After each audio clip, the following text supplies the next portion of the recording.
Request him now to move forward as we give him a round of applause.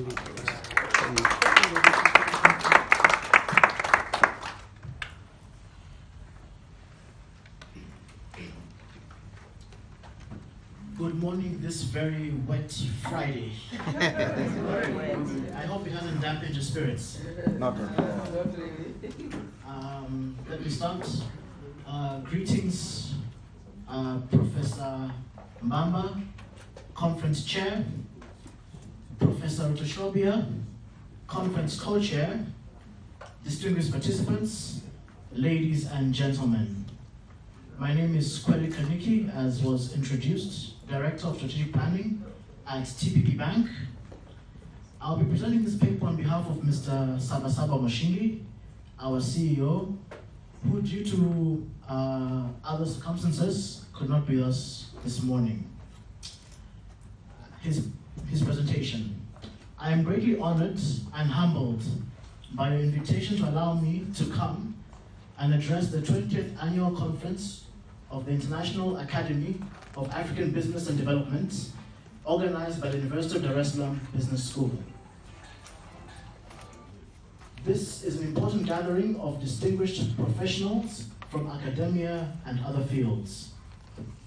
As a University of Dar es Salaam alumni, let me start by recognizing all my lecturers from the University of Dar es Salaam, and specifically recognize Professor Rutoshobia, who was both my lecturer and would later become my board chairperson at TPB. Professor Rutoshobia started the transformation that we see in TPB today, from a highly inefficient and unprofitable bank to one of the leading banks in Tanzania today. Thank you, Professor Rutoshobia. I would also like to recognize Professor Mbamba, who was my lecturer while I pursued my MBA at the University of Dar es Salaam Business School.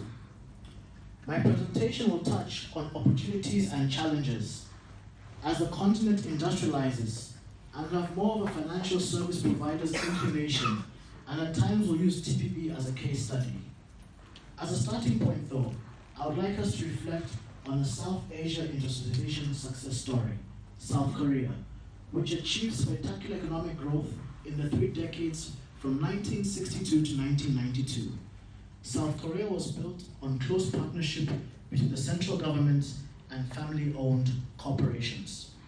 One key factor in South Korea's growth was policy, both in reforms aimed at opening the country to foreign markets and policies incentivizing investment in innovation as well as improvements in the business environment, as noted by Santa Cruz and Su.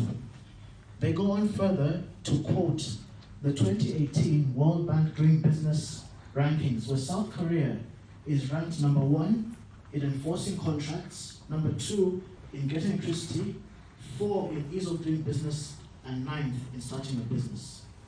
From this we note some of the requirements a nation needs as they move towards industrialization.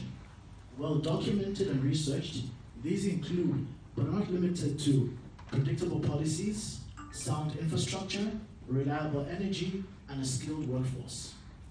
Also, allow me to expand on the workforce by looking at the profile of the global entrepreneur today.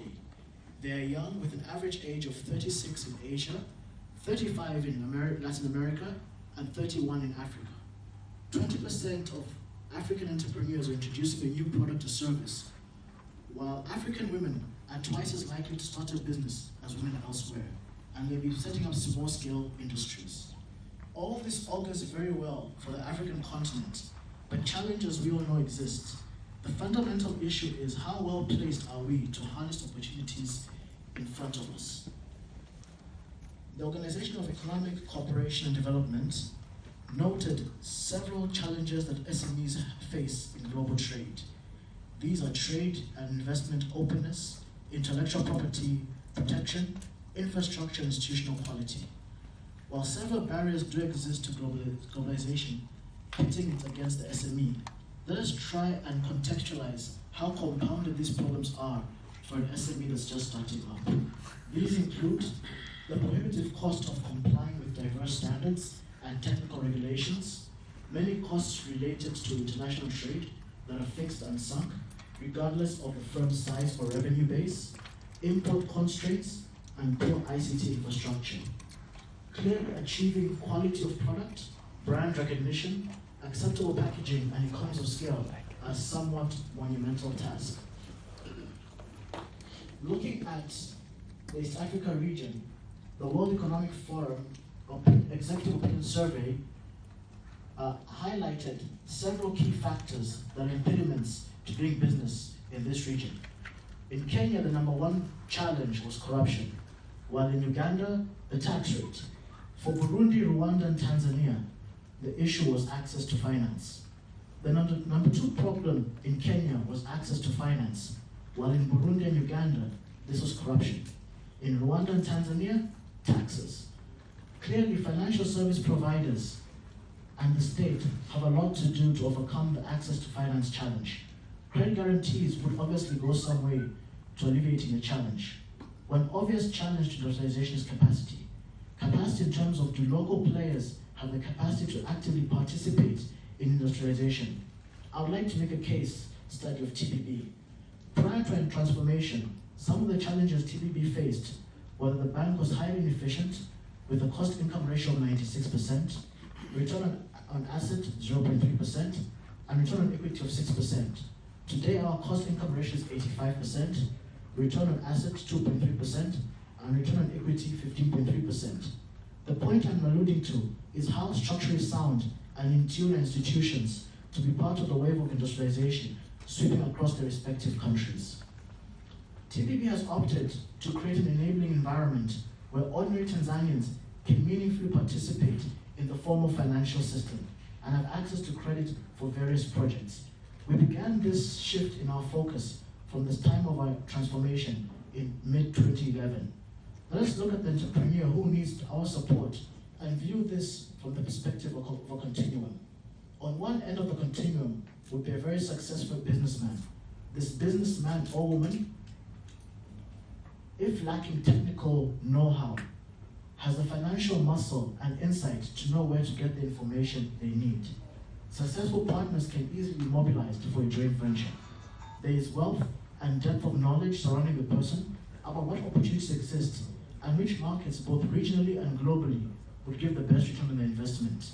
This person may predominantly be an expatriate with capital experience to serve industries. At the other end of the continuum lies the not so sophisticated entrepreneur with high levels of motivation, but a whole host of challenges that include no capital, low technical knowledge, and little or no security. The challenges are the same any SME will face. In the case of TPB, most of our SMEs are traders, and some are involved in processing. Part of the SME challenge we face in this age of industrialization is there was no clear touch point between the SME and TPB.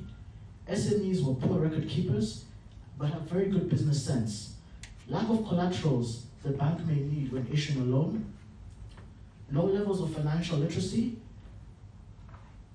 and the bank did not proactively pursue SMEs. To resolve this problem and to create an enabling environment, TPB did the following things. Number one, we established a department solely to focus on the SME segment. We established a relationship management function in our branches. We simplified requirements. Rather than looking at complicated business plans and audited accounts, we simply began accepting unrated collaterals and looking at cash flow that goes to individuals' bank accounts. We graduate customers from good micro borrowers to SMEs, and we also, at our own cost, train our customers on business skills and credit management. Looking at our SME portfolio today, in 2012, the bank had an SME loan portfolio of 7 billion. Today, it stands at 47 billion, having grown by 501% over the last 6 years. Our SME segment today accounts for 7% of our interest income, 6% of our total income, 11% of our total loan portfolio, and is the third largest loan product we have on offer.